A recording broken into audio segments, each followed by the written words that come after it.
Fireside Christmas Short Stories by Various. The Eve of St. Nicholas by Faith Wynne.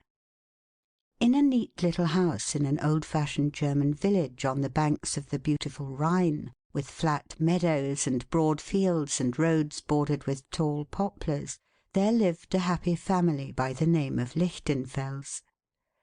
There were 2 daughters named Christine and Alice, the sunlight of the home where clouds were rare. 1 month, however, before the advent of St. Nicholas Day, something unusual occurred, and this something was a troubled pucker on the white forehead of little Alice, and as she watched the nimble fingers of Christine slipping the stitches off and on and off her shining needles, she sighed so deeply that the sister asked anxiously, "What ails thee, Liebchen?" "I am so afraid that St. Nicholas will ask me again this year if I can knit," she replied with a quiver in her voice. "So he will, Alice, so he will. And what canst thou answer? The mother wanted to teach thee, but thou wouldst not learn." "I know I was naughty not to obey. If I learn now, will St. Nicholas pardon me?" "I am sure he will." "Then I will learn before the month is out," said Alice, skipping after Christine to get the yarn and needles.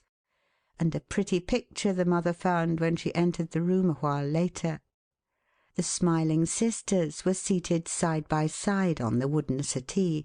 Christine's arms were half bared, for it was one of those warm October days which Witherswill call the squirrel and the bee from out their winter home, and her fair head was bowed until it almost touched the flaxen locks of the child, her face eager and flushed as she guided the awkward little fingers through the stitches that seemed so determined to drop out of line.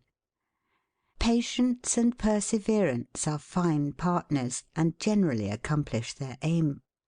When the eve of the 5th of November rolled around, Alice was ready to enjoy with an untroubled heart the sights in the window of the Konditorei confectioner's shop, where many little wooden-shod feet pattered that night to buy a chocolate shoe, and to admire the picture cakes of immense roosters with flowing tails and lordly crests, ladies in ruffs, and knights in armour with sword and lance, St. Nicholas on a white horse being the most frequent figure.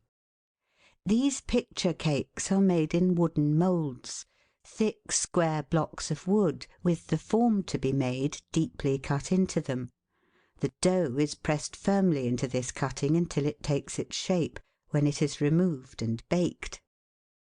Most plentiful of all the pretty toys are little candy shoes, generally made of brown chocolate, with white rosettes and trimmings, which are always expected to be provided to hold food for St. Nicholas's white horse when the good saint comes in the night with his gifts, and sad is the heart of the child who cannot find a groschen to buy one. There was such a one standing close to Christine, who whispered that she could not afford a chocolate shoe, so she had made one of potato and would put the oats in it, adding the fervent hope that St. Nicholas would not be angry. "Of course he will not," said Christine. "He will know you did your best, and that is all any of us can do." That night there were many children in this little village in a state of great excitement, filling the shoes for the white steed with rye or oats or sugar, and blacking their own until they could almost see themselves in them, which were then placed upon a table beside their beds, close to the chocolate shoes. This preparation is made with their hearts in their mouths, for they are expecting any moment to hear St. Nicholas's bell announcing his approach. Finally it comes, ting-a-ling-ling, sounding clearly in the still night air. The door is opened politely by the mother, who bids him enter. At one side he carries a long, well-filled bag, and in one hand a bundle of rods. He bows graciously, and says as Christmas is so near, the Christkind has sent him to each home to see where he must bring presents on that blessed day. He asks the trembling Alice, who clings to her mother's arm, whether she has yet learned to knit, and a smile passes over his face when she almost shrieks out in her excitement and earnestness, "Yes, yes, good St. Nicholas!" He then assures her that she and all the good children will find a gift from out his well-filled sack beside their beds in the morning, which will be as a promise to them that on Christmas Eve the Christ child will bring more beautiful presents. The day scarcely dawns before the village children begin to peep around. And alas for the naughty ones, who find only a bundle of sticks!